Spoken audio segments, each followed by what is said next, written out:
Halo teman-teman, apa kabar? Semoga keadaan teman-teman semua dalam kondisi baik, kondisi sehat.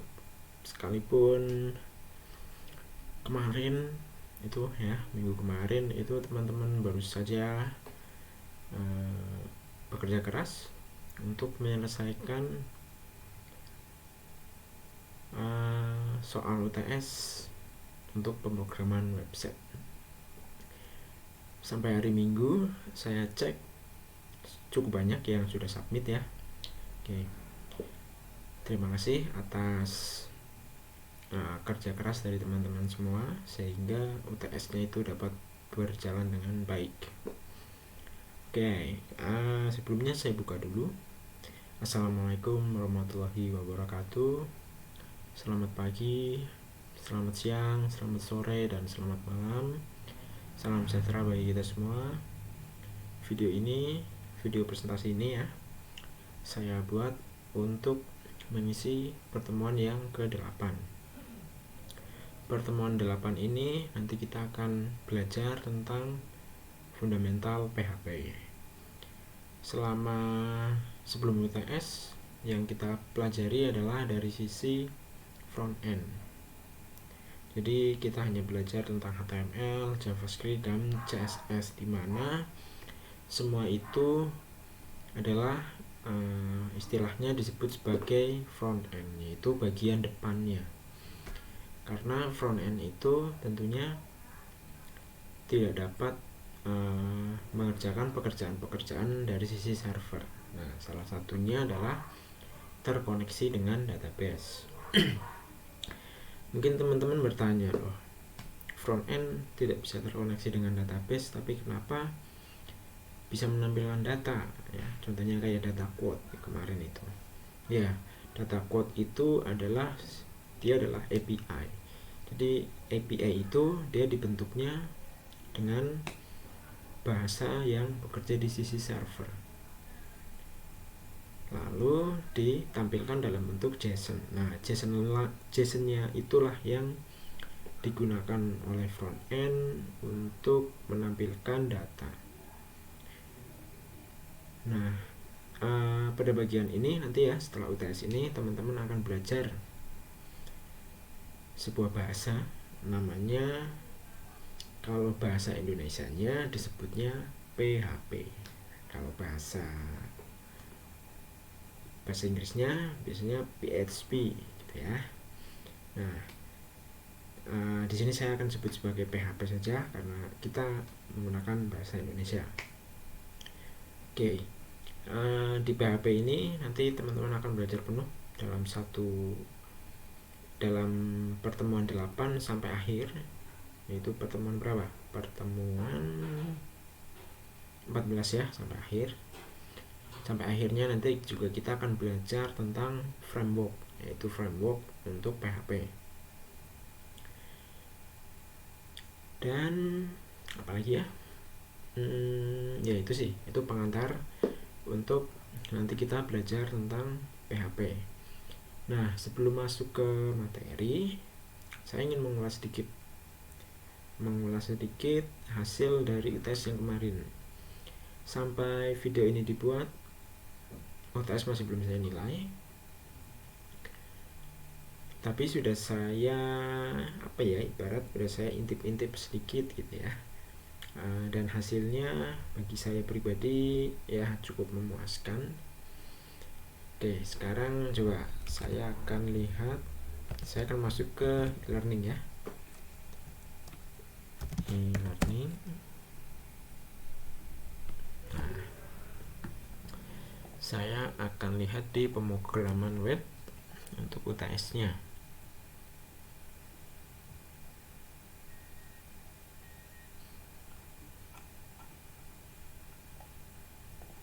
Oke, nah sampai saat ini, saat rekaman ini dibuat, itu ada 93 yang sudah submit dari 101 partisipan. Nah, tapi partisipan ini 101 itu ada 2 yang nggak ikut, yaitu asisten kita ya, Mas Nahdi sama Mas Wildan. Jadi total mahasiswanya itu ada berapa? 99 ya, ada 99 ya. Dan yang sudah submit itu 93. Itu artinya sampai saat ini masih ada 6 yang belum submit. Saya tidak tahu kenapa 6 itu. Semoga saja sih sudah mengerjakan, hanya saja lupa tidak submit di e-learningnya. Nah, ini late submissionnya saya buka sampai jam 11 setengah 12 tanggal 26 April. Jadi teman-teman yang belum submit bisa segera submit. Tapi bagi yang menonton video ini gitu ya, dia udah nggak bisa submit karena pasti teman-teman menonton video ini ketika late submissionnya sudah lewat. Nah, tapi kalau semisal nih dari antara 6 yang belum submit itu merasa baru menyadari ternyata belum submit, silahkan WhatsApp ke saya. Kalau semisal sudah mengerjakan, langsung saja WhatsApp ke saya linknya dan link GitLab-nya. Terus bagi yang belum mengerjakan sampai kapanpun ya, silahkan dikerjakan, saya tunggu hasilnya. Kalau sudah jadi, silahkan di WhatsApp ke saya, tetap akan saya berikan nilai ya, tapi tentunya berbeda dengan teman-teman yang sudah mengerjakan, yang sudah bekerja keras selama 3 hari mengerjakan UTS ini secara tepat waktu gitu ya. Jadi bagi yang belum mengerjakan, dikerjakan saja, jika sudah selesai infokan ke saya gitu ya. Oke, langsung masuk. Saya sambil minum dulu ya.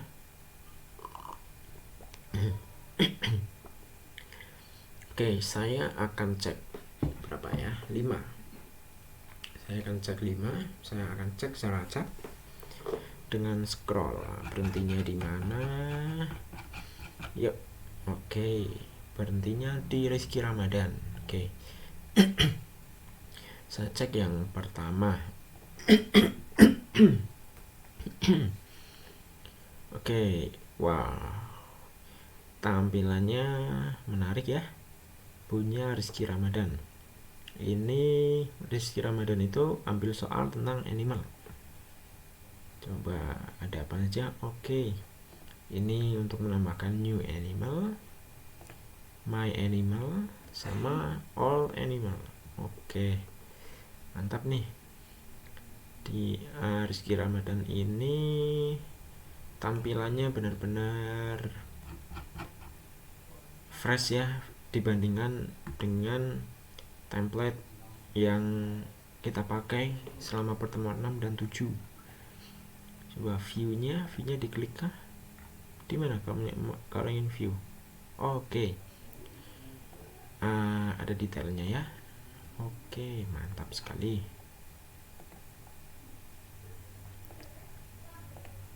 Oke, keren. Coba pencariannya. Saya akan mencari kucing ya. Pasti banyak nih yang posting kucing. Oke, muncul juga kucingnya. Sip. Oke, saya tes yang kedua. Acak lagi. Stop. Kok oke. Ulangi. Oke. Di yang tadi lagi ya. Oke, nggak apa. Di Fatia Rizky Anissa. Oke, kita cek ya. Fatia Rizky Anissa.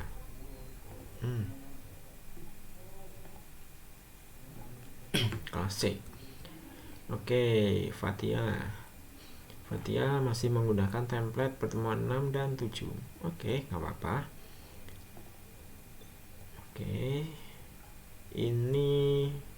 my food. Oke. Oke. Fatia ini mengerjakan my food.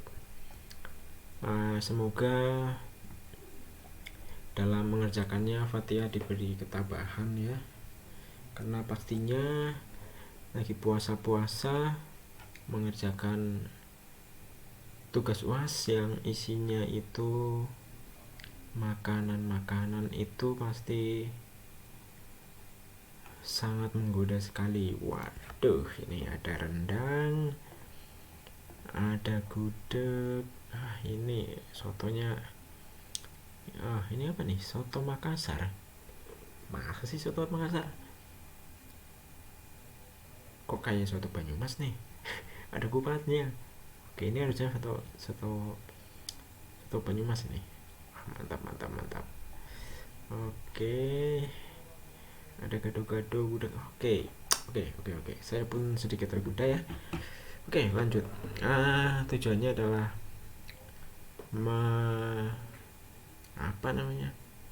menguji semua fitur ya. Oke, jangan tergoda.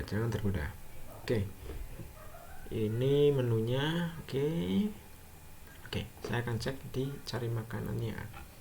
Saya akan cari makanan nasi. Oke, nasi. Klik tombol cari. Sebentar. Sepertinya belum. Sebentar. Oke, bekerja dengan baik. Nasi. Semua yang judulnya nasi muncul. Ini Karangasem tidak ada nasinya, tapi di dalam deskripsinya. Oke, dominasi. Oke. Sip. Oke, Fatia oke. Coba ya, yang ketiga. Gimana nih biar ngacak nih? Tuh 2, 3, 4, 5, 6. Oke, masuk di Nursifa. Oke, kita cek. Ini yang ketiga. Oke, wah ini punya Nursifa. Ini juga fresh sekali ini tampilannya ya. Oke, animal. My animal. Oke. Coba saya view. Oke. Sip, keren. Delete nya. Oke, sip. All animal. Oke. Sip, saya akan coba search kucing lagi ya. Kucing.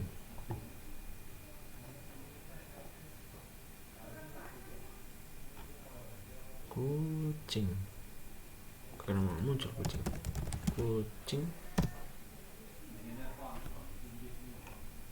Oke, muncul. Sip. Keren. Oke, lanjut yang keempat ya. Keempat, stop. Oke. Big Boss punya Fadila Al-Afghani. Fadil Al-Afghani.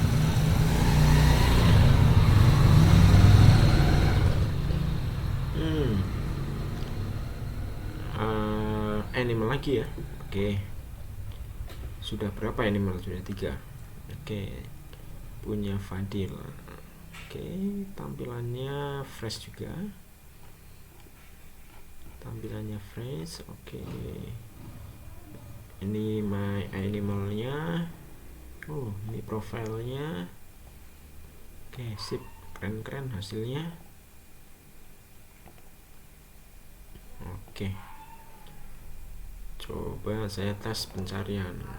Kucing lagi. Gak muncul kucingnya. Oke, sip, keren. Oke, terakhir ya, satu lagi. Semoga jangan dapat animal lagi nih.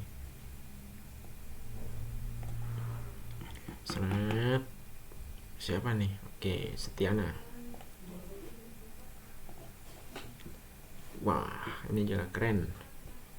Tampilannya fresh. Setiana My Movie. Oke, coba di mana menu movie-nya.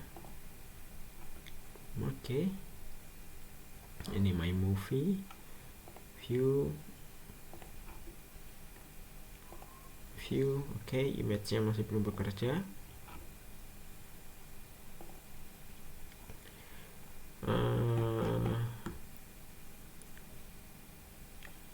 Mana ya untuk melihat all movie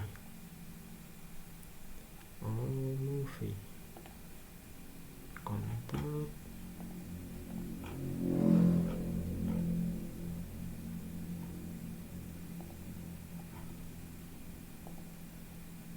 All movie, saya belum lihat all movie ya.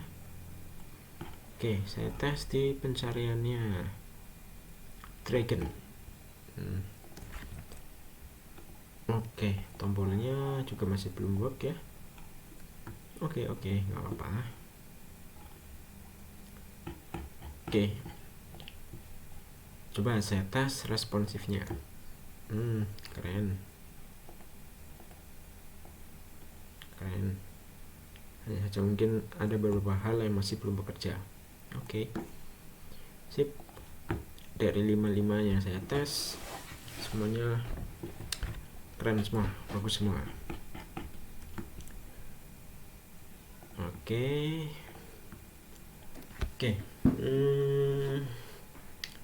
Kesimpulan dari saya sih ya, semoga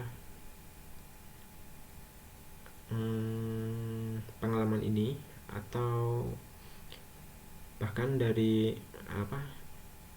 hasil UTS ini bisa nantinya dipakai untuk portofolio teman-teman ya. Jadi nanti ketika lulus dari kerja itu, kalau ingin mendaftar sebagai web programmer kan teman-teman udah bisa nunjukin, ini loh udah pernah bikin ini gitu. Jadi biasanya tuh kalau kita mendaftar kerja, apalagi sebagai programmer, itu setidaknya harus mempunyai yang namanya portofolio. Oke, cukup ya ulasan untuk UTS. Kita langsung saja masuk ke materi pertemuan 8, yaitu fundamental PHP. Teman-teman sudah pernah mendengar apa itu PHP? Bukan pemberi harapan palsu ya. Oke. PHP itu adalah, bentar, kenapa nggak bergerak? Oke. Daftar pustaka yang saya gunakan dari w3school.com/php. Nanti teman-teman untuk praktikumnya juga akan memakai ini ya. Biasa untuk fundamental kita akan belajar dasar-dasarnya. Nah, supaya tahu apa itu PHP, kita baca dulu sejarahnya, sejarah singkat ya.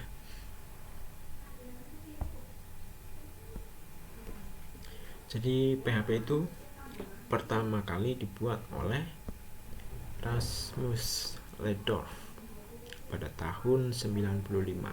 Nah, lagi-lagi pasti teman-teman belum ada lahir. Awalnya PHP itu masih bernama Form Interpreted atau FI. Ini ya, namanya bukan PHP awalnya. Yang wujudnya itu berupa sekumpulan skrip yang digunakan untuk mengolah data formulir dari web. Selanjutnya, Rasmus itu merilis kode sumber tersebut untuk umum dan menamakannya PHP. Jadi yang tadinya Form Interpreted atau FI itu dirubah menjadi PHP.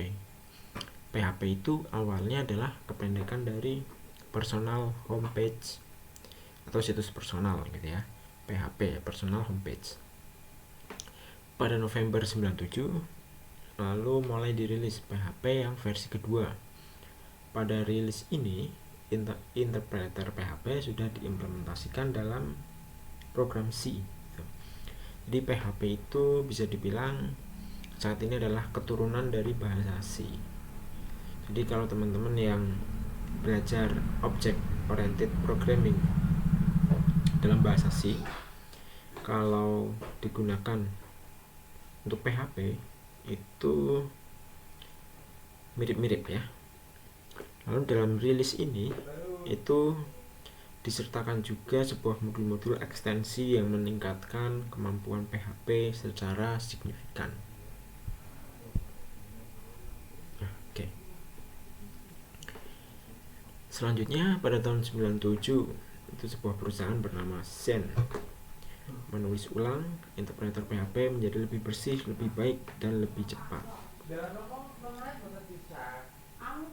Kemudian pada Juni 98 perusahaan tersebut merilis interpreter baru untuk PHP dan meresmikan rilis tersebut sebagai PHP versi 3, dan singkatan PHP ya, ini mulai dirubah menjadi akronim berulang, yaitu Hypertext Pre-Processing. Nah, nanti teman-teman kalau cari di Google itu kalau PHP itu singkatannya Hypertext Processing. Selanjutnya pada pertengahan tahun 99 Zen mulai merilis lagi interpreter PHP baru, dan rilis tersebut dikenal dengan PHP 4. Lalu PHP 4 ini adalah versi PHP yang paling banyak dipakai pada awal abad ke-21. Tapi saya masih belum pakai ini. Saya juga masih belum mengenalnya pada waktu itu.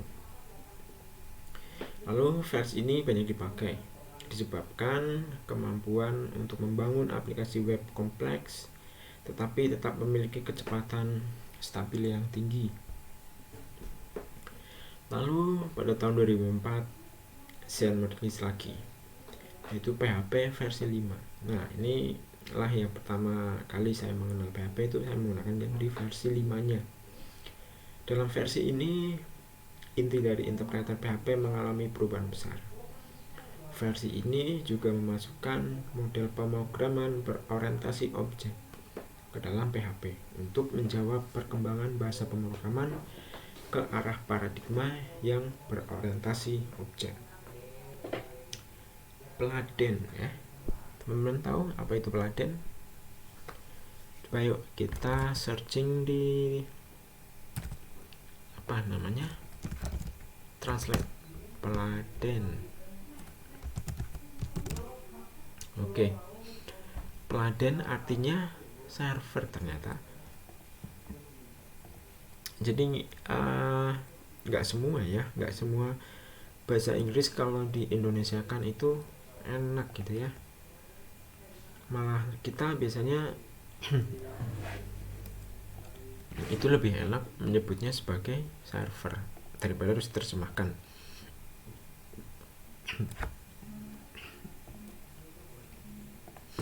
Oke, Pladen ya. Oke, di sini saya sebut sebagai server ya. Server web bawaan ditambahkan pada versi 5.4 untuk mempermudah pengembangan menjalankan kode PHP tanpa harus menginstal server perangkat lunak. Lalu versi yang terbaru dan paling stabil dari pemrograman PHP saat ini adalah versi 7.0.16 dan 7.1.2 yang dirilis 17 Februari 2017. Tapi itu pada saat itu ya. Kalau sekarang yang terbaru coba kita cek. Nah, yang terbaru sekarang adalah PHP versi 7.3 yang rilisnya itu 6 Desember 2008 dan didukung sampai 6 Desember 2001. Oh, sebentar. Apakah ada yang lain?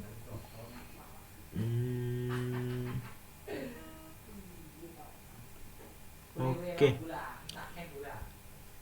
yang terbaru adalah versi 7.4 dirilis pada 28 November 2019. Supportnya sampai 28 November 2022. Dan ini ada apa ya namanya, future release. Jadi targetnya itu Desember 2020 tahun ini ya, PHP sudah naik ke versi 8. Tapi kalau memang tidak ada kendala gitu ya. Jadi PHP itu adalah sebuah bahasa pemrograman yang memang powerful ya. Bahkan dari tingkat perilisannya pun update-nya selalu ada setiap tahunnya, minimal setiap tahun ada. Oke, nah teman-teman di sini pasti apa ya, beberapa ada yang sudah mengenal bahasa dari sisi server selain PHP gitu. Nah, awalnya saya juga sedikit melakukan komparasi ya, antara kira-kira apakah mau menggunakan bahasa lain selain PHP gitu. Saya melihat dari popularitas di search engine-nya Google, PHP itu masih cukup tinggi. Bukan cuma cukup tinggi ya, memang paling tinggi untuk bahasa sisi server dalam web gitu. Jadinya saya masih putuskan menggunakan PHP. Oke, tadi sedikit sejarah tentang PHP. Kita sekarang mulai akan berkenalan dengan sintaksnya. Nah, oke. Basic syntax PHP. Jadi setiap penulisan sintaks PHP itu harus diawali dengan kurang dari tanda tanya PHP, lalu diakhiri dengan tanda tanya lebih dari gitu ya. Ekstensi untuk file PHP adalah .php. Oke. Ini awalnya, ini penutupnya. Oke, ini pembuka, ini penutup. Lalu ini adalah file ekstensinya. Nah, selama ini teman-teman sudah mengenal berapa ekstensi ya? Ada .html, ada .js, ada .css. Jadi sudah mengenal 3. Dan sekarang kita mengenal satu lagi yang namanya .php. Nah, sintaks PHP itu seperti apa? Teman-teman bisa lihat di bawahnya ini. Sintaks PHP itu seperti ini. Yang atas ini adalah namanya ya, namanya pastinya harus berekstensikan .php. Lalu kenapa di dalamnya ada HTML? Terus di dalamnya lagi ada PHP. Nah, inilah kenapa PHP itu sekalipun ditulis dalam file .php, tapi dia harus tetap memiliki pembuka dan penutup. Oke, sekarang saya bedakan.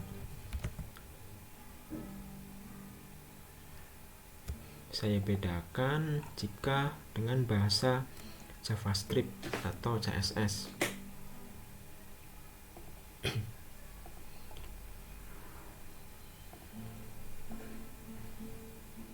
Oke, praktis 3 tentang CSS ya. Ketika CSS itu dituliskan bersama dengan HTML, dia pun sama. Dia harus memiliki sebuah pembuka dan penutup. Tapi ketika dia dituliskan dalam file CSS-nya dia sendiri, sama sekali tidak diperlukan pembuka dan penutup. Oke, lihat ya, tidak ada pembuka dan penutupnya. Kalau JavaScript gimana? Coba kita lihat yang embedded script-nya dulu. Untuk yang embedded script, pembukanya adalah script dan penutupnya juga script. Ya. Kalau di file .js dia tidak perlu pembuka script dan penutup script. Sedangkan kalau di PHP ya, teman-teman lihat, sekalipun ini sudah .php, dia harus tetap memiliki pembuka dan penutup. Kenapa? Karena dalam .php ini kita bisa memasukkan selayaknya ini adalah file HTML. Kita bisa memasukkan bahasa HTML, kita bisa memasukkan JavaScript, kita bisa memasukkan CSS dalam satu file PHP. Itu salah satu keuntungan dari PHP. Jadi untuk membedakan antara sintaks selain PHP, maka PHP perlu ada pembuka dan penutupnya. Oke, saya praktekkan ya pembuatan PHP. Oke, ini modul 8 saya sudah ada. Saya akan membuat folder baru, practice 8 apa ya, presentasi. Saya akan membuat sintaks .php. Caranya sama, tinggal dibuat di practice 8 ini, tinggal new file, lalu ketik syntax.php. Kalau menggunakan VS Code akan langsung language modenya ke PHP. Kalau misal selain PHP nih, nah kalau yang HTML dia juga sama ya, langsung mendeteksi. Begitu juga untuk bahasa pemrograman yang lain. Ini saya testing membuatnya dari VS Code. Bagaimana jika membuatnya itu langsung dari apa ya? Langsung dari folder. Sebentar, saya nonaktifkan WhatsApp-nya dulu ya.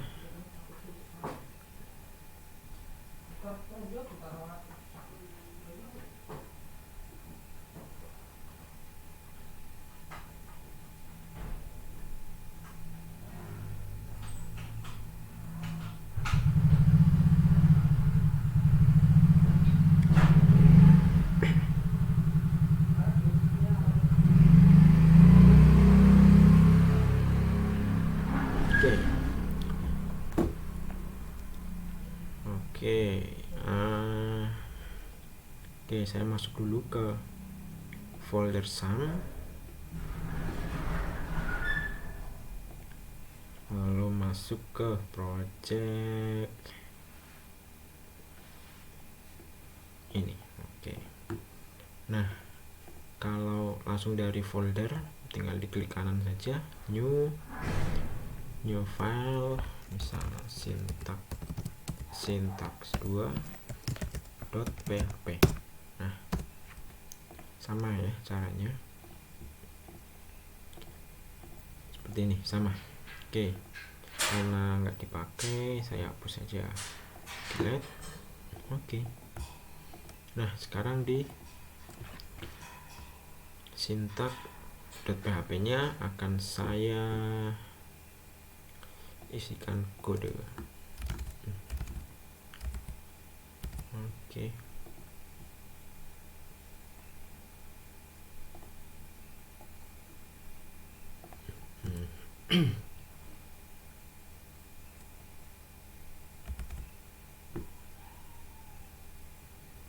Sebentar.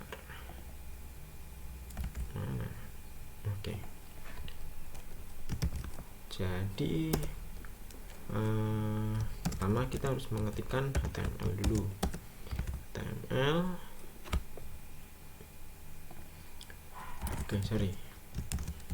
Doctype.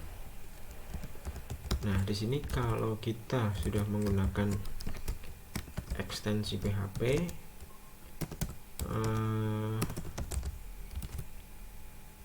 rekomendasi teks ketika kita mengetikkan bahasa HTML itu jadi kurang apa ya, jadi kurang apa itu istilahnya, jadi kurang aktif gitu. Oke, TML. Terus di dalamnya ada body,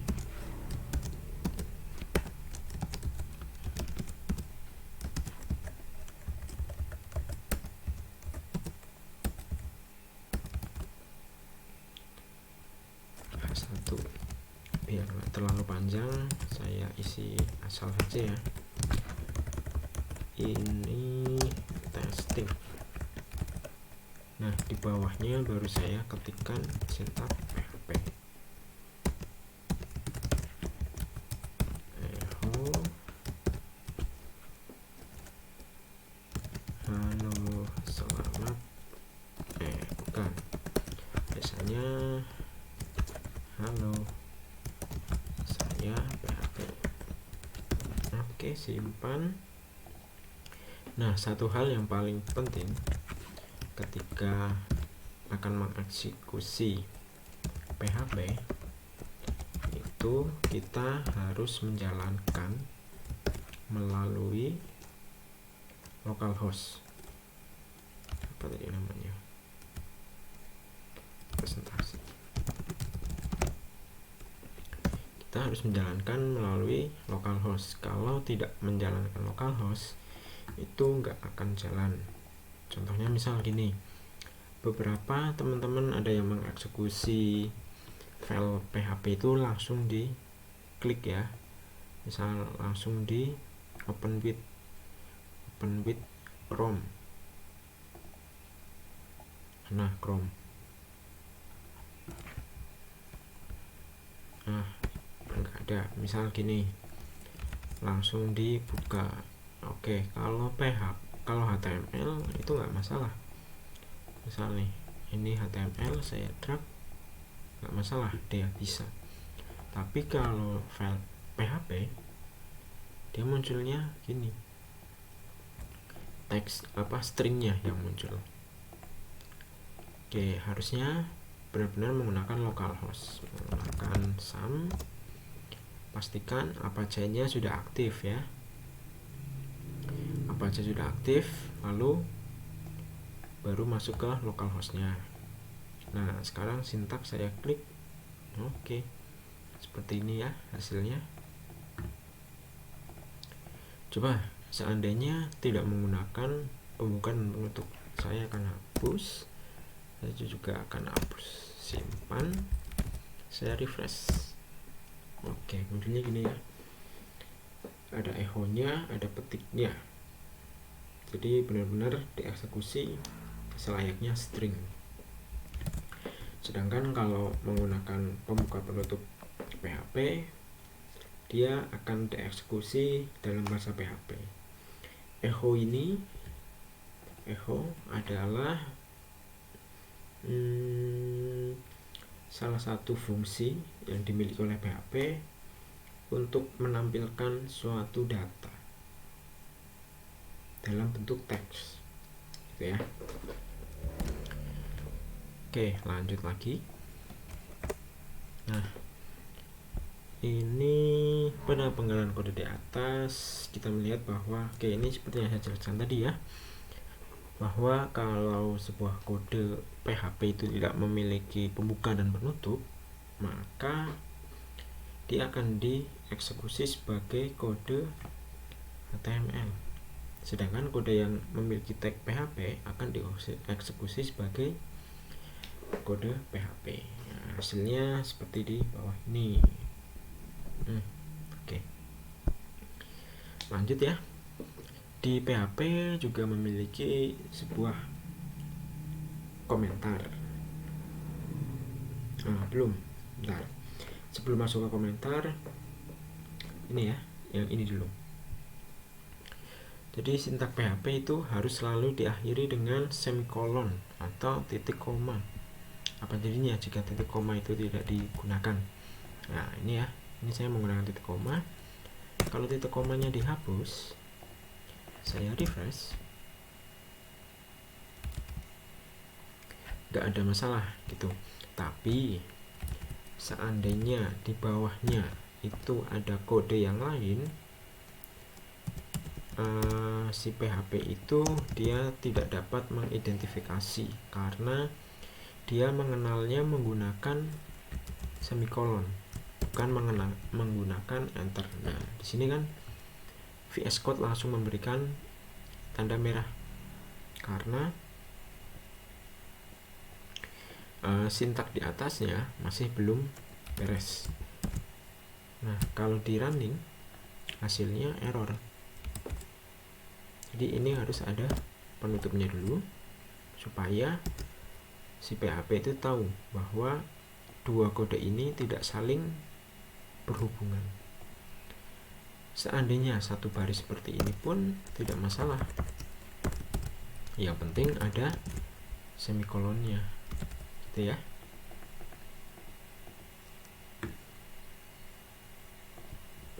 Oke. Selanjutnya, sintak PHP itu mempunyai sebuah komen yang berguna untuk memerintahkan interpreter tidak mengeksekusi sebuah kode. Komen tersebut dapat ditulis sebagai berikut. Nah, di PHP itu komentar bisa menggunakan slash 2 kali, bisa menggunakan pagar. Nah, dua ini itu untuk memberikan komentar yang sifatnya satu baris saja. Sedangkan kalau yang ini yaitu menggunakan slash bintang lalu ditutup dengan bintang slash, itu artinya dia akan memberikan sebuah komentar lebih dari satu baris. Nih saya contohkan ya. Misal bagian echo test saya berikan komentar. Tesnya hilang ya. Kalau saya aktifkan muncul, saya ganti pakai pagar, hilang juga. Saya gunakan ini,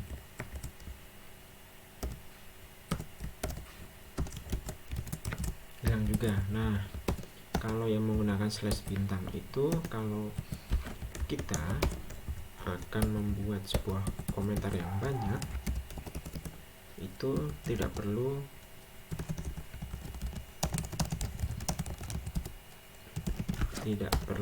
harus membuat per barisnya. Ini komentar ketiga gitu. Kalau kita tidak menggunakan slash bintang, tentunya kita harus membuat seperti ini, dan seterusnya. Ya, masing-masing mempunyai kelebihan dan kekurangannya. Kalau di VS Code itu bisa menggunakan shortcut apa ya? Coba shortcut.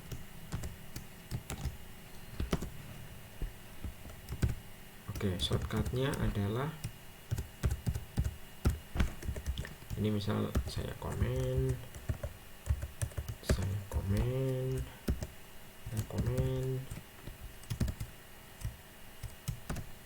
shortcutnya adalah ctrl/. Jadi kalau misal ini ada echo lagi, tes 1, nah akan muncul seperti ini. Saya ingin mengkomentar tiganya ini, tinggal di blok saja, lalu ctrl/. Oke, tiga-tiganya sudah langsung terkomen.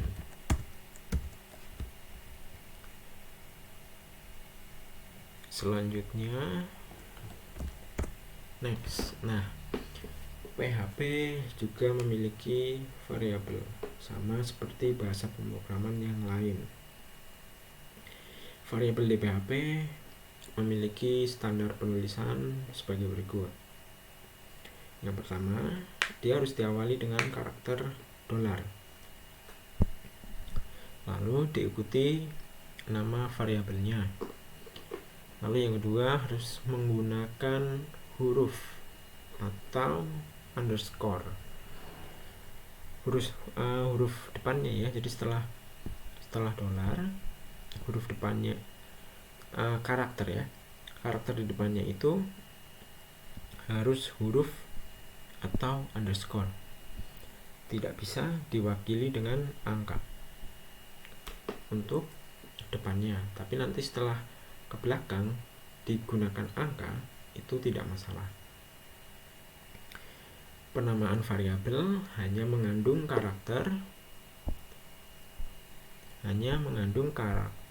alphanumeric. Hanya mengandung karakter alphanumeric dan underscore. Jadi tidak ada karakter lain ya, menggunakan slash, menggunakan bintang, menggunakan pagar, itu tidak diizinkan. Jadi hanya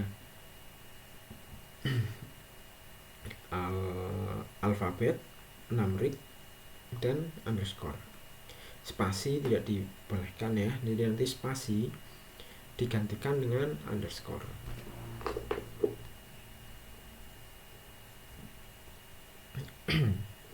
Sebentar, saya minum dulu.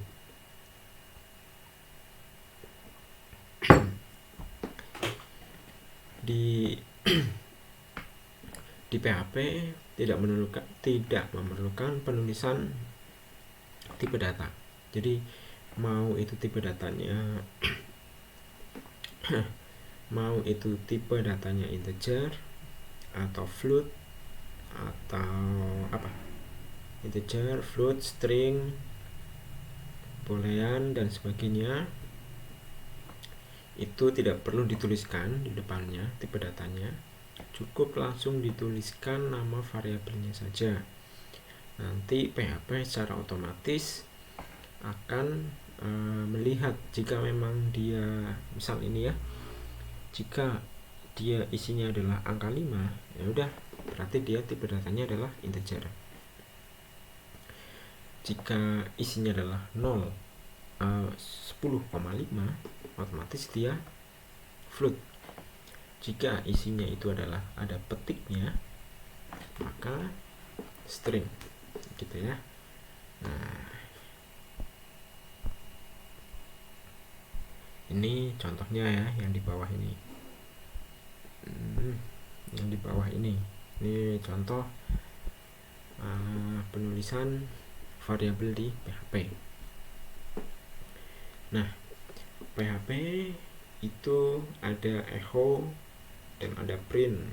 Dua cara ini umumnya digunakan untuk menampilkan output, yaitu untuk menampilkan output berupa teks.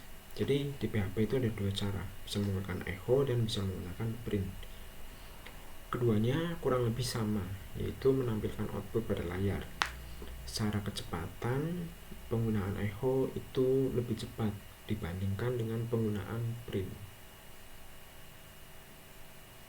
Kita lihat ya, di sebelah sini dan sebelah sini. Ini berarti mana? Ini kiri, ini kanan. Oke. Kiri dan kanan itu jika dieksekusi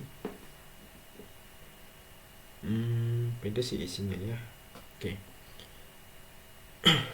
Jadi ketika dieksekusi, bagian atas ya, bagian atas yang ini hasilnya sama, maupun dia menggunakan echo atau menggunakan print. Yang kedua juga sama echo, penggunaan echo dan print hasilnya sama. Lalu yang membedakan di sini adalah di yang keempat ini. Echo itu dia dapat menuliskan sebuah string lalu berhenti dan dilanjutkan dengan koma. Jadi kalau echo yang keempat ini kalau di running, dia akan menampilkan string, this string was made with multiple parameter. Sedangkan kalau print, dia tidak dapat menjalankan ini, hasilnya error jika menggunakan print. Print itu untuk mengeksekusi seperti ini dia harus menggunakan titik, tetapi di echo pun juga titik juga bisa dikerjakan. Jadi kalau melihat dari sampel ini, echo dan print itu echo memiliki kemampuan yang lebih ya. Nah, tapi nanti di implementasinya, nanti kalau teman-teman sudah mulai expert, teman-teman akan mulai terbiasa antara kapan akan menggunakan echo dan kapan akan menggunakan print. Oke ya, lanjut. Nah, lalu tipe data. Tipe data di PHP itu mendukung string, mendukung integer, mendukung float, mendukung boolean, mendukung array, object, dan null. Nah, ini contoh-contoh nama tipe datanya. Yang sebelah kanan ini adalah cara penulisan dari tipe data itu. Diawali dengan $, lalu namanya, lalu isinya. Ya, kita lihat masing-masing penulisannya di sini tidak perlu diawali dengan nama tipe datanya. Langsung dituliskan nama variabelnya, lalu langsung isinya. Untuk array ya, semua bahasa pemrograman itu pasti punya array. Penulisan array di PHP itu seperti ini. Jadi harus diisi dulu array, lalu Volvo, BMW, Toyota. Volvo akan mendapat indeks 0, BMW akan mendapatkan indeks 1, Toyota akan mendapatkan indeks 2. Lalu di objek ini kalau kita menggunakan object oriented programming ya, atau kalau teman-teman dulu pernah kuliah di PPO. PPO itu pemrograman berorientasi objek. Nah, ini seperti ini. Car ini harus ada kelasnya dulu, nggak bisa langsung buat seperti ini. Ya, ini hanya sampel saja, jadi diasumsikan bahwa sudah ada kelas bernama car. Lalu null itu adalah sebuah tipe data yang isinya blank, kosong, tidak ada isinya gitu ya. Jadi kalau variabel sama dengan nol, dia otomatis akan dideklarasikan sebagai tipe data nol. Nah, di sini PHP itu untuk mengetahui tipe data dari sebuah variabel dapat digunakan perintah var_dump. Oke, saya contohkan ya. Masih di sini saja, tidak apa-apa. Oke, biar ini ada enternya. Kalau di HTML masih ingat menambahkan enter itu pakai tag apa? Menggunakan tagnya PR ya. Nah, coba. Oke, halo tes saya PHP sudah turun. Tes 1 sama tes 2 belum turun ya. Jadi sama-sama harus ada PR-nya.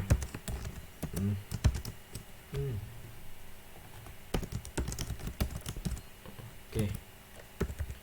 Di sini saya akan membuat sebuah variabel. Ini variabel 1 34. Terus saya akan tampilkan var_dump. var_dump ini variabel 1. Kira-kira dia akan membaca apa? Kita lihat ya. Oke.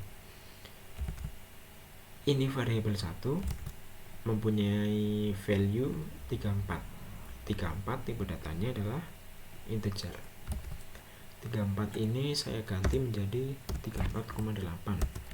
Saya refresh, dia otomatis langsung mengganti jadi float. Saya berikan ini ya, petik 2, saya refresh, dia menjadi string. Saya isi dengan 0 menjadi 0, saya isi menjadi false, boolean. Oke, gitu ya. Sangat sangat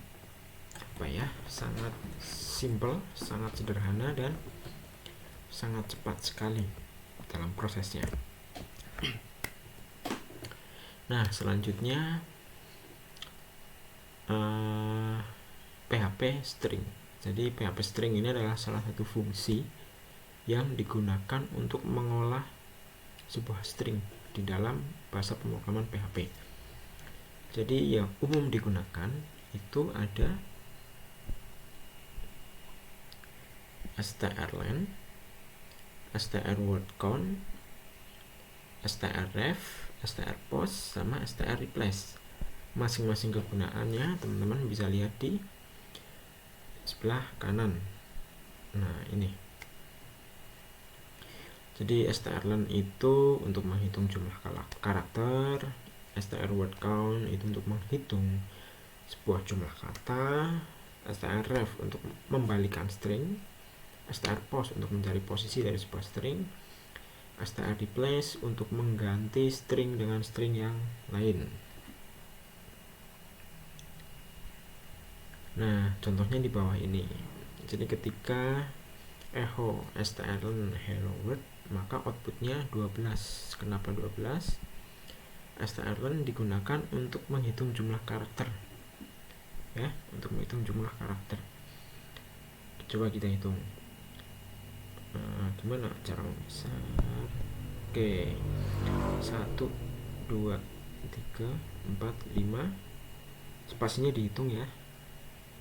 5, 6, 7, 8, 9, 10, 11, 12.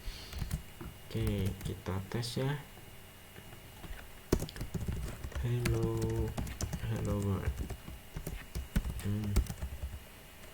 Ini biar rapi, saya akan tambahkan enter.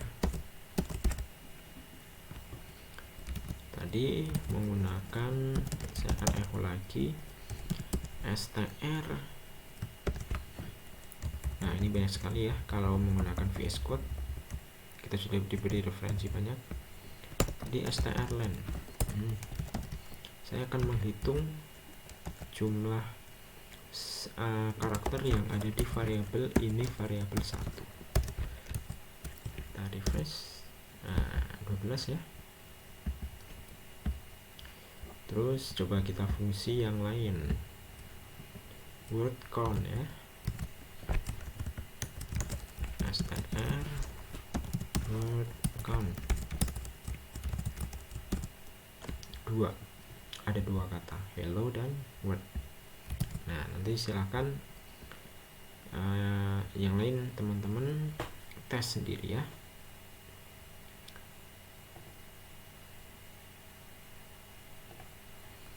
Oke, lanjut.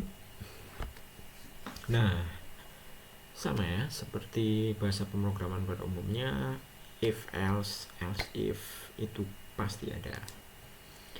Di PHP kondisi ini ditulis seperti berikut ya, seperti ini. Jadi, nah ini det h itu adalah sebuah fungsi untuk mengambil tanggal hari ini. Jadi jika tanggal hari ini kurang dari 10, maka tampilkan have a good morning. Sebentar. Oke, maaf. H itu bukan tanggal. Gini, jadi date itu dia untuk mendapatkan tanggal sama jam hari ini, detik ini. Lalu H ini untuk mengambil jamnya saja. H itu singkatan hours ya. Jadi kalau ingin mengambil harinya itu bisa menggunakan D, mengambil bulan menggunakan M, mengambil tahun menggunakan Y, mengambil jam menggunakan H, mengambil menit menggunakan apa? Tadi M sudah dipakai untuk bulan, berarti mengambil menit menggunakan I, mengambil detik menggunakan S. Nah, karena di sini ada H, berarti ini adalah mengambil jam saat ini. Saat ini, jika jam saat ini kurang dari 10, maka munculkan have a good morning, masih pagi ya. Jika kondisi ini tidak terpenuhi, turun ke bawah, else if. Jika jam hari ini kurang dari 20, jam 8 malam, tampilkan have a good day. Jika dua kondisi ini tidak terpenuhi, maka barulah ke else-nya, yaitu have a good night. Begitu ya. Nanti teman-teman silahkan implementasikan sendiri saat prakteknya.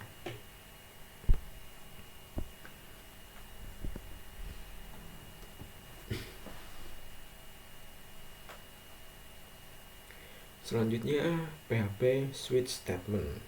Ini juga sama. Semua bahasa pemrograman pasti mempunyai switch case. Ini pun sama. Jadi misal di sini ada sebuah variabel, isinya adalah rate ya. Jadi nanti switch itu dia akan mencari case yang tepat, case yang sama dengan dia. Jika nanti case-nya adalah red, maka tampilkan pesan your favorite color is red. Lalu break, itu untuk menghentikan supaya dia tidak lanjut eksekusi. Jika ini blue, maka tampilkan case yang blue. Pilih yang your favorite. Nanti yang muncul adalah your favorite color is blue. Begitu juga untuk green. Nah, default ini jika di if else, ini adalah else-nya. Nanti dia akan dieksekusi jika ketiga ini tidak ada yang pas. Gitu ya. Ini juga sangat simple dan sederhana sekali. Nanti teman-teman silahkan tes di praktikumnya. Nah, selanjutnya ada loops. Ini juga sebuah statement yang di semua bahasa pemrograman itu ada dan pastinya sangat powerful sekali gitu ya. Nah, untuk loops ini di PHP mempunyai 4 ya. Ada while, do while, for, sama for each. Mungkin untuk yang for each ini teman-teman kurang familiar ya. Biasanya familiar yang while, do while, dan for gitu. Oke, kita bahas dari atas. Untuk yang while, untuk yang while itu adalah perulangan yang bekerja beberapa kali selama kondisinya true. Lalu kalau do while, perulangan ini akan bekerja sekali saja. Namun dia akan diulangi lagi kalau setelah itu dia mengecek true. Nah, bedanya dengan do while dengan while, jika while itu dia akan bekerja setelah melihat kondisinya true atau false. Tapi kalau do while, dia akan bekerja tanpa melihat kondisi. Yang kedua dan ketiga dan selanjutnya baru melihat kondisi true atau false. Lalu yang for, nah ini pasti yang teman-teman paling familiar ya. Dia akan sebuah perulangan yang akan bekerja beberapa kali sesuai kondisi nilai yang ditentukan. Misal dia akan bekerja jika I kurang dari 10. Nah, nanti setiap akhirnya I akan plus berapa? Plus 1, plus 2, plus 3, dan seterusnya. Nah, ini yang unik. Ada for each. For each adalah perulangan yang bekerja sebanyak jumlah elemen pada array. Kalau while, do while, dan for itu dia memiliki sebuah kondisi kapan dia akan berhenti dan kapan dia akan terus berulang. Tapi kalau for each kondisinya itu melihat dari jumlah arraynya. Jadi kalau misal dalam sebuah array datanya ada 10, maka for each itu akan berulang sebanyak 10 kali. Masing-masing contohnya seperti ini. Ini yang while ya, untuk PHP. Di PHP while-nya seperti ini, dan saya rasa ya semua sama ya untuk semua bahasa pemrograman. Strukturnya seperti ini, hanya saja pastinya ini penulisan variabelnya yang berbeda, menampilkan outputnya yang berbeda. Ini pun sama ya. Jadi kalau nama variabel plus sama dengan 10, itu artinya variabel x sama dengan x ditambah 10. Terus kalau yang do while ini pun ya sama lah kalau dibandingkan dengan bahasa pemrograman yang lain. Dia akan bekerja dulu, setelah itu dia baru mengecek apakah kondisinya true. Kalau true, dia ulangin lagi, lalu cek lagi. Jika true, dia ulangin lagi. Lalu kalau for, dia akan bekerja selama x-nya kurang dari sama dengan 10. Nah, ini teman-teman pasti udah familiar sekali. Nah, ini nih yang paling penting, ada for each. For each itu adalah sebuah perulangan berdasarkan panjang array. Nah, teman-teman lihat di sini ada berapa? Ini indeks pertama, indeks 0, indeks 1, indeks 2. Itu artinya for each di sini dia akan berulang sebanyak 3 kali. Nah, di sini age ya akan dipanggil di sini. Lalu s itu ada nilai x dan ada nilai vol. X itu apa, vol apa? X akan memanggil ini, vol akan memanggil ini. Jadi kalau di sini sebenarnya indeksnya itu bukan 0, 1, 2, tapi indeksnya adalah Peter, Ben, dan Joe. Nilainya adalah 35, 37, dan 43. Jadi ketika echo ini dijalankan, X itu perulangan yang pertama adalah dia akan menampilkan Peter, lalu akan menampilkan 35. PR itu untuk enter ya. Terus berikutnya dia akan menampilkan Ben, menampilkan 37. Di bawahnya akan menampilkan Joe, akan menampilkan 43. Nah, nanti teman-teman silakan dicoba saat praktikumnya. Oke, lanjut. Ada PHP function. Jadi sama dengan bahasa pemrograman yang lain ya. PHP itu juga mempunyai sebuah fungsi.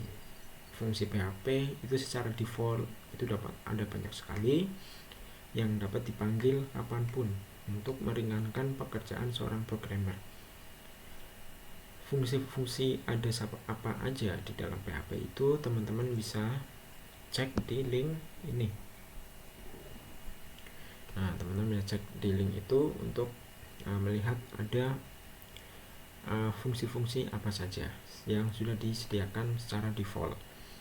Nah, salah satunya tadi kita sudah bertemu dengan fungsi det ya. Ini adalah fungsi default yang dimiliki oleh PHP. Nanti teman-teman akan menemukan yang lain di sini. Nah, selain itu di PHP juga sangat memungkinkan kita untuk membuat fungsi sesuai kebutuhan kita. Jadi bukan fungsi yang sifatnya default, tapi fungsi yang memang kita buat sesuai dengan kebutuhannya kita. Nah, fungsi itu adalah merupakan block statement yang dapat digunakan berulang kali. Fungsi tidak akan dieksekusi otomatis ketika halaman dibuka. Fungsi akan dieksekusi ketika si fungsi itu dipanggil. Nah, contoh fungsi-fungsi di PHP ini pun ya sama ya jika dibandingkan dengan bahasa yang lain. Yang pertama, misal ini nama fungsinya adalah write message. Ketika write message dipanggil, dia akan menampilkan output hello world. Terus yang di bawahnya, yang ini ya, ini ada sebuah fungsi family name. Di dalamnya ada sebuah variabel atau apa ya, atribut ya, atau argumen.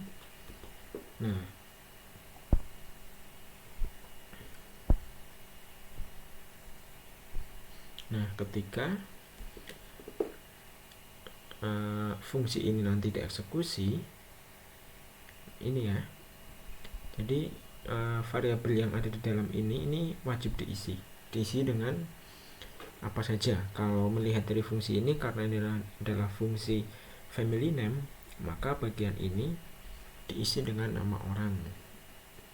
Nah, cara memanggilnya tinggal dipanggil aja family name Jani, family name Hek, family name Stel, dan seterusnya. Lalu ketika fungsi itu sudah dipanggil, apa yang akan terjadi? Yang akan terjadi adalah menampilkan sebuah output. Output ini namanya akan ditaruh di sini. Oke, sebentar. Jani ini akan diletakkan di sini. Kalau ini terus tulis sebagai string. Nah, untuk fungsi yang kedua berarti Hege akan ditampilkan di sini. Ini tinggal dipanggil saja. Gitu. Simple ya, dan ya tidak jauh beda dengan bahasa pemrograman yang lain. Ini satu variabel. Lalu kalau dua variabel seperti apa? Dua variabel tinggal di ini dan ini. Kalau yang ini contohnya adalah memanggil nama dan tahun. Nama itu nanti akan tampil di sini, tahunnya akan tampil di sini. Jadi ketika fungsi ini dipanggil 3 kali, nah dia akan menampilkan Hek Revnes born in 1975, Stel Revnes born in 1978, Kai Jim Revnes born in 1983.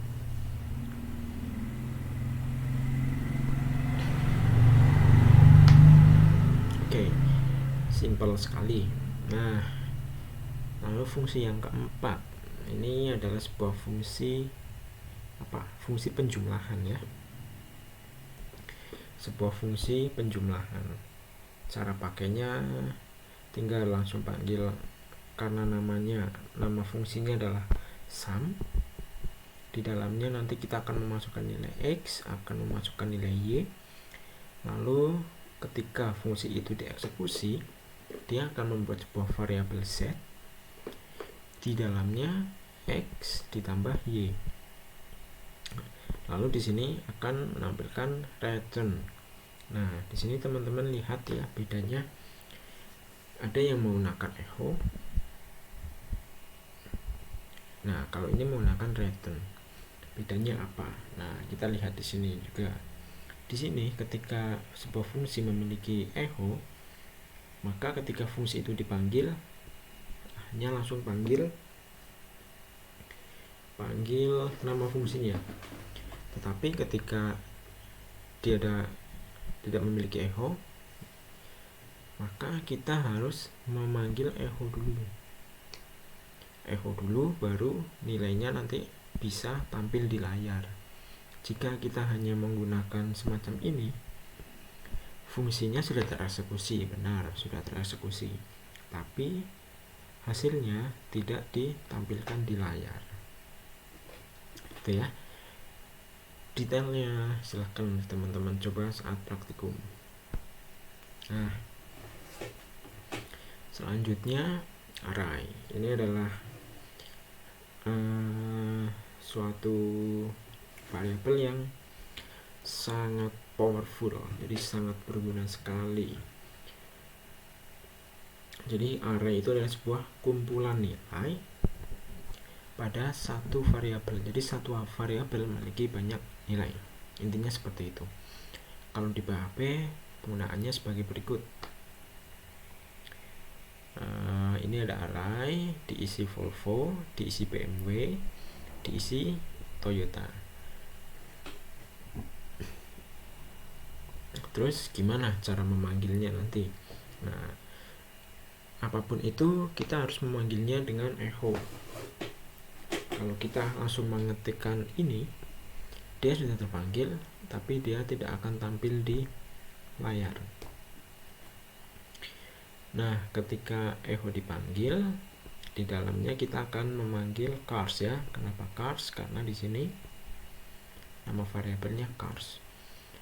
Ketika cars 0 dipanggil, maka yang muncul adalah Volvo.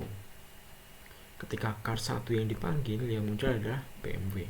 Ketika cars 2 yang muncul adalah Toyota. Teman-teman pasti sudah tahu ya, 0, 1, 2 itu adalah indeksnya. Jadi array itu dipanggil berdasarkan indeks.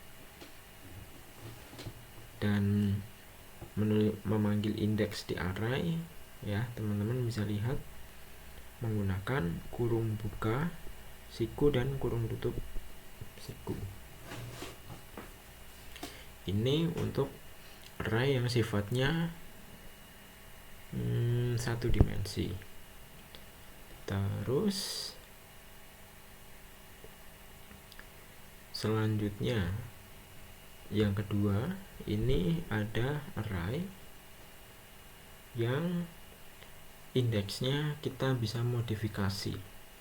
Kalau yang ini indeksnya adalah 0, 1, dan 2. Tapi kalau yang ini indeksnya kita bisa rubah. Indeks pertama adalah Peter, indeks kedua adalah Ben, indeks ketiga adalah Joe.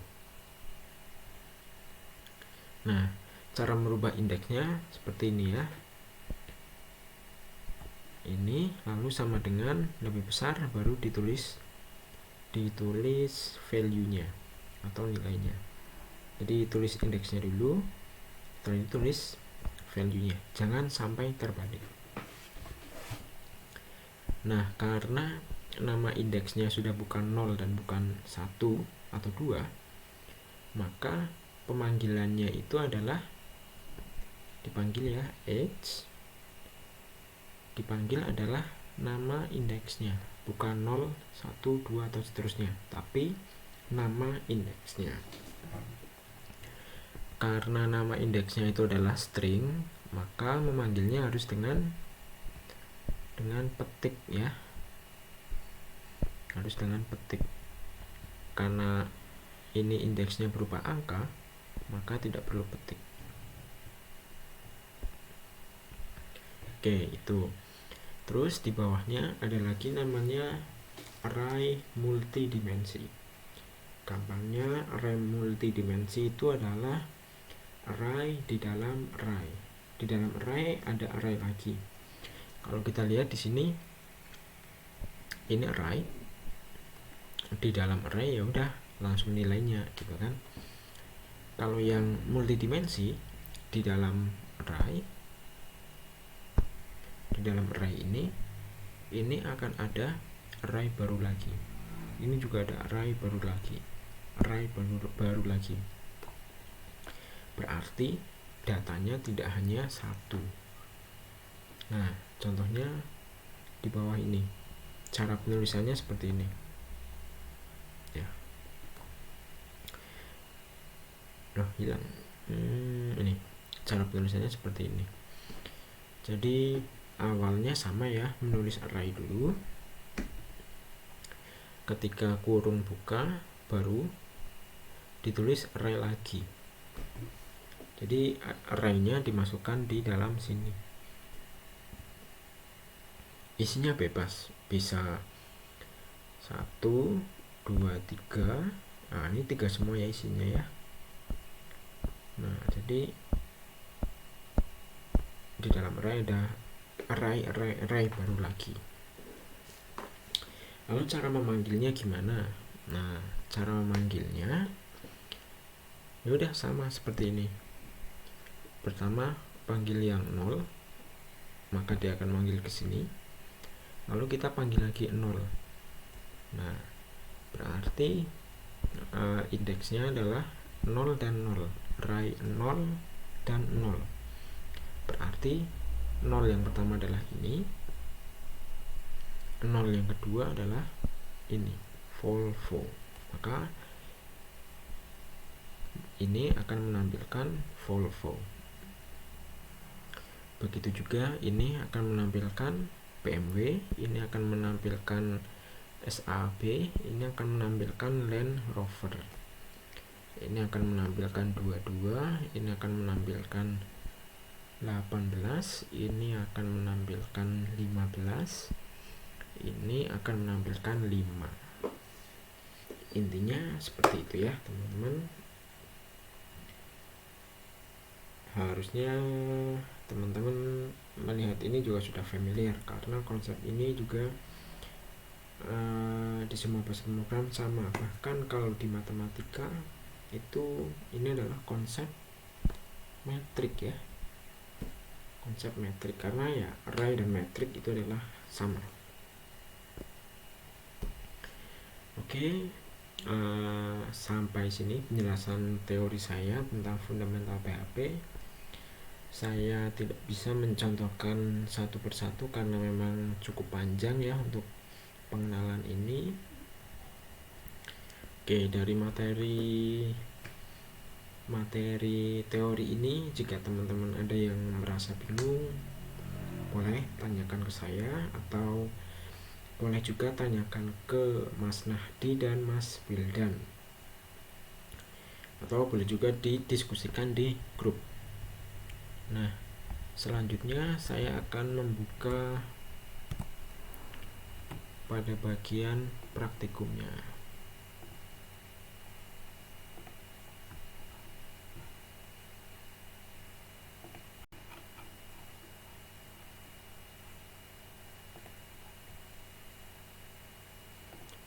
Pada praktikum, oke.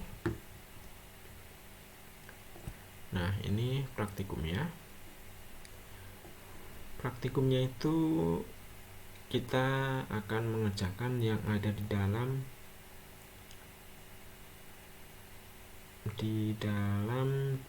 W3 School ya. Yang pertama, pastikan aktifkan sum seperti ini ya, sum. Nah, ini pastikan sum sudah aktif. MySQL tidak wajib ya, karena kita belum masih menggunakan database. Pastikan apa aja yang sudah aktif. Lalu koneksi internet ini nanti digunakan untuk commit dan push dan upload ke hosting. Nah, nanti teman-teman silahkan kerjakan 8.2, yaitu akan membuat sebuah file dengan nama hello.php. Ini teman-teman silahkan masih dibuat di project yang biasa.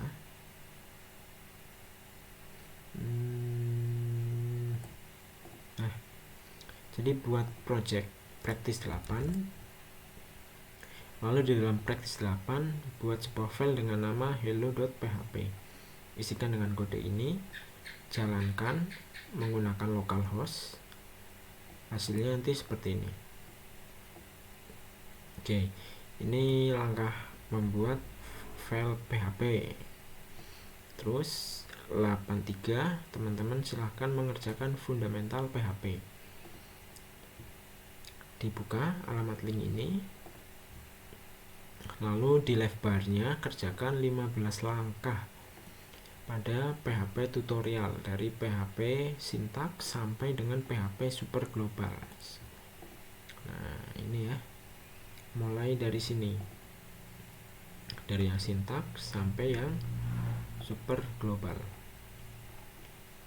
Nah nanti di masing-masing ini ada subnya lagi, jadi nanti teman-teman kerjakan yang global, kerjakan yang server, kerjakan yang request, begitu juga di bagian loop.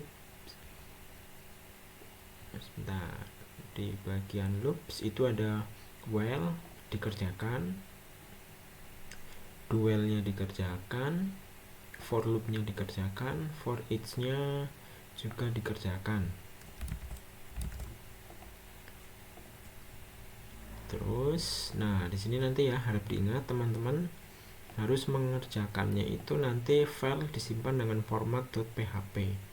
Jangan menyimpan dengan .html. Lalu penamaan file itu jangan pernah menggunakan spasi. Karakter spasi bisa diganti dengan strip atau underscore. Nah selanjutnya keaktifan, teman-teman kerjakan ya step 8.3. Step 8.3 dikerjakan, lakukan commit dan push ke GitLab repository project, upload juga ke hosting. Contoh hasilnya dapat dilihat pada link berikut. Nah nanti seperti ini, filenya PHP semua. Nah seperti ini ya. Terus tugasnya itu nanti silahkan teman-teman beristirahat sejenak. Oke, beristirahat sejenak dari tugas mingguan pemrograman web setelah 3 hari mengerjakan take home UTS. Oke, agar minggu depan teman-teman bisa siap untuk bertugas-tugas kembali. Untuk persiapan minggu depan ya, teman-teman pastikan SAM dapat dijalankan dengan baik. Tombol Apache-nya dan tombol MySQL-nya dapat di start. Nah, contohnya seperti ini. Dan pastikan juga aplikasi MySQL Workbench-nya dapat berjalan dengan baik. Setidaknya sudah muncul seperti di bawah ini. Oke, begitu ya teman-teman. Keaktifan ada deadline-nya. Deadline-nya itu adalah 3 jam setelah jam kuliah berakhir. Jadi kalau misal kuliah berakhir itu jam berapa ya, misal jam 10 ya, misal jam 10 itu berakhir, berarti jam 11, 12, 13, jam 1 misal seperti itu.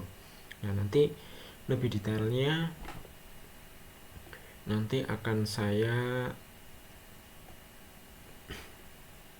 tuliskan deadline-nya di masing-masing sebentar.